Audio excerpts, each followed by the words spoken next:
আগে কখন বেরোবে বলো না। কিরে হ্যাঁ তুই কার সাথে কথা বলছিস? দাদা আমার ফ্রেন্ডের সাথে। মা ওখানে একা একা কাজ করে যাচ্ছে আর তুই এখানে কথা বলে যাচ্ছিস। দেখি তুই কার সাথে কথা বলছিস। হ্যালো হ্যালো, কে বলছেন? আমি নিশা বলছি।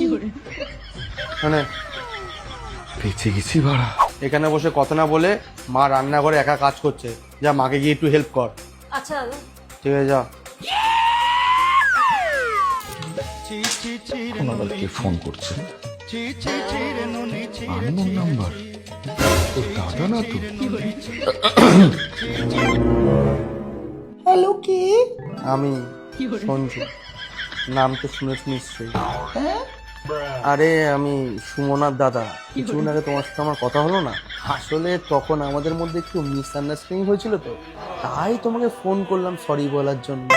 আরে না না, এটার আবার কি দরকার ছিল? কেন জানি না আমার মনে হচ্ছে আমাদের জন্মান্তরের সম্পর্ক। কি সুন্দর তোমার হাসিটা।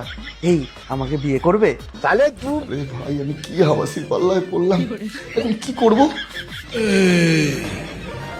এই কার সাথে কথা বলছিস তুই? কেউ না দাদা, আমার বন্ধু হয়। দে আমার সাথে কথা বলা দে। না না দাদা, না। বলছি দে। হ্যালো কে?